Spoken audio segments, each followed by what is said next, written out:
नमस्कार दर्शकों, जय माता दी। आज मैं आपको कार्तिक स्नान की कहानी सुनाने जा रही हूँ।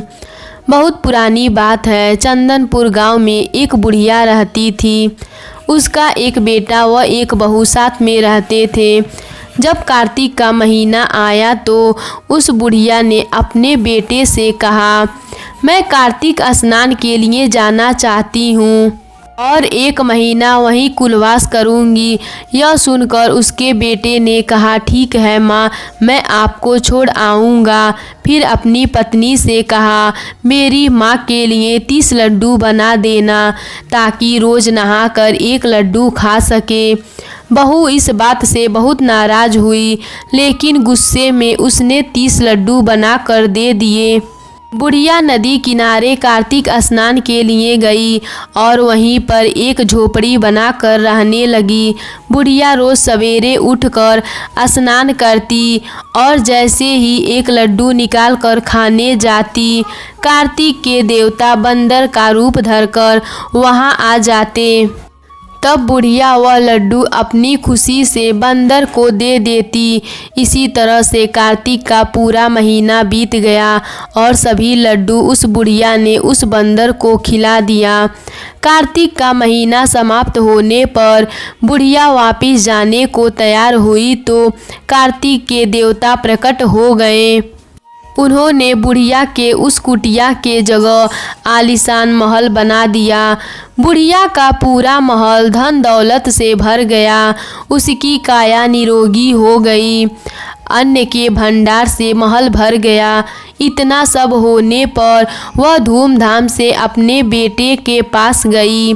बुढ़िया को इतना धनी देखकर बहू को बहुत जलन हुआ और सोचा, अगले साल मैं अपने माँ को कार्तिक स्नान के लिए भेजूंगी।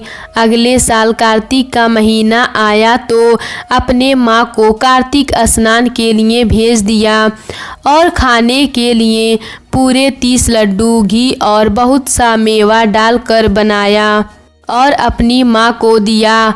उसकी माँ कार्तिक स्नान के लिए नदी पर पहुँच गई। वहाँ पर एक झोपड़ी तैयार किया, वहीं पर रहने लगी।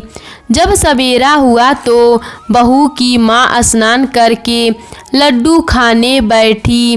तभी कार्तिक के देवता बंदर का रूप धरकर उसके पास बैठ गए तो वह बंदर को पत्थर मार कर भगा दिया और कहा, मेरा पेट भरा ही नहीं, तुम कहाँ आ गए।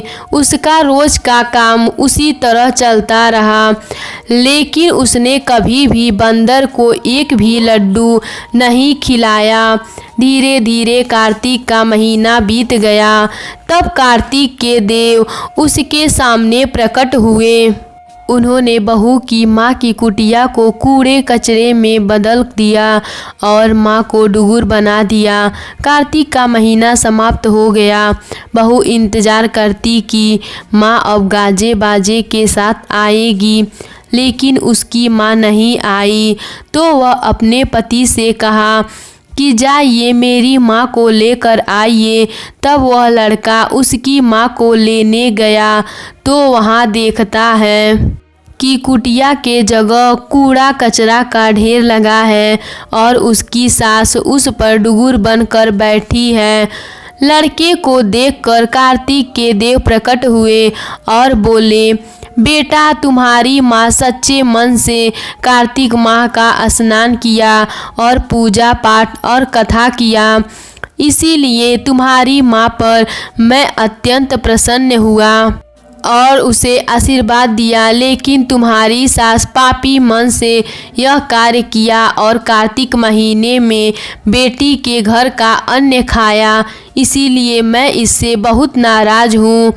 इसी कारण यह डुगुर बन गई है। कार्तिक के देव जैसे आपने लड़के की माँ पर कृपा बरसाई, वैसे ही इस कहानी को कहने वाले, सुनने वाले, हुंकार भरने वाले सभी पर अपनी कृपा बरसाना।